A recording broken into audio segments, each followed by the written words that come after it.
এই କାହାଣୀଟି ଗୋଟିଏ ରାଜାର, ଯିଏକି ବହୁତ ଦୁଃଖିତ ଥିଲା। କାହିଁକି ନା ତା ରାଜ୍ୟରେ ବହୁତ କମ୍ ସୈନିକମାନେ ଥିଲେ, ଆଉ ଯଦି କିଏ ବାହାରୁ ଆକ୍ରମଣ କରେ ତାହେଲେ ସେମାନେ ତାଙ୍କ ଆଗରେ ହାରିଯିବେ ବୋଲି ସେ ରାଜା ବହୁତ ଚିନ୍ତିତ ରହୁଥିଲା ସବୁବେଳେ।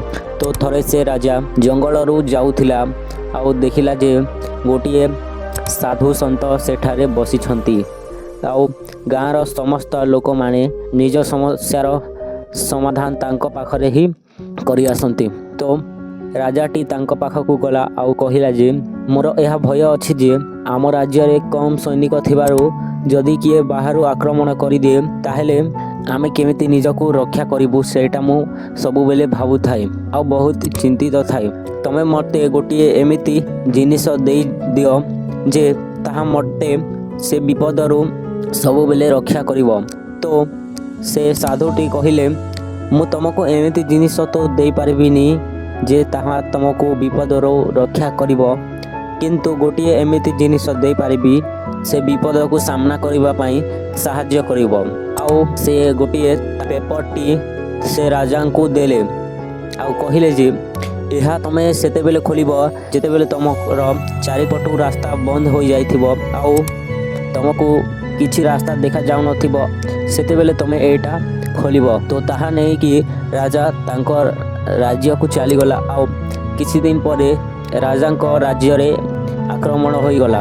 ତ ଏହା ଜାଣିଥିଲା ଯେ ରାଜା ଏମିତି ହେବ ବୋଲିକି, ତ ସେ ତାଙ୍କର ଯାହା କେତେ ବି ସୈନିକ ଥିଲେ ତାଙ୍କୁ ନେଇକି ଯୁଦ୍ଧ କରିବା ପାଇଁ ଚାଲିଗଲା। ଆଉ ଯୁଦ୍ଧରେ ହାରିକି ରାଜା ଗୋଟିଏ ଜଙ୍ଗଲକୁ ଘୋଡ଼ା ଧରିକି ଭାଗିଗଲା। ଆଉ ସେ ରାଜା ବହୁତ ଡରି ଯାଇଥିଲା ଯେ କାଳେ ମୋତେ ଏମାନେ ମାରିଦେବେ ବୋଲିକି ଶତ୍ରୁମାନେ ବହୁତ ଆସୁଥିଲେ। ତ ସେତିକି ବେଳେ ରାଜାକୁ ମନେ ପଡ଼ିଲା ଯେ ସେଇ ସାଧୁ ସନ୍ଥଟି ଦେଇଥିବା ଜିନିଷ ମୋ ପାଖରେ ଅଛି। ତ ସେଇଟା ଗୋଟିଏ ଚିଠି ଭଳି ଥିଲା। ତ ରାଜା ତାହାକୁ ଖୋଲିକି ଦେଖିଲା ଆଉ ସେ ପଢ଼ିଲା, ସେଥିରେ ଲେଖାଯାଇଥିଲା ଯେ ଏ ସମୟ ବି ଚାଲିଯିବ। ତ ପ୍ରଥମେ ରାଜାକୁ କିଛି ବୁଝା ପଡ଼ିଲା ନାହିଁ, ଆଉ ଥରେ ସେ ଭଲ କି ପଢ଼ିଲା ପରେ ତାକୁ ବୁଝିପାରିଲା ଯେ ଏ ସମୟ ବି ଚାଲିଯିବ। ଆଉ ରାଜା ଏହା ଭାବିକି ବହୁତ ଖୁସି ହୋଇଗଲା ଯେ ଏ ସମୟ ବି ଚାଲିଯିବ। ଆଉ ତାପରେ ରାଜାଙ୍କ ସୈନିକମାନେ ତାଙ୍କୁ ଆଣିବାକୁ ଆସିଲେ ଆଉ ସେଠାରୁ ନେଇଗଲେ।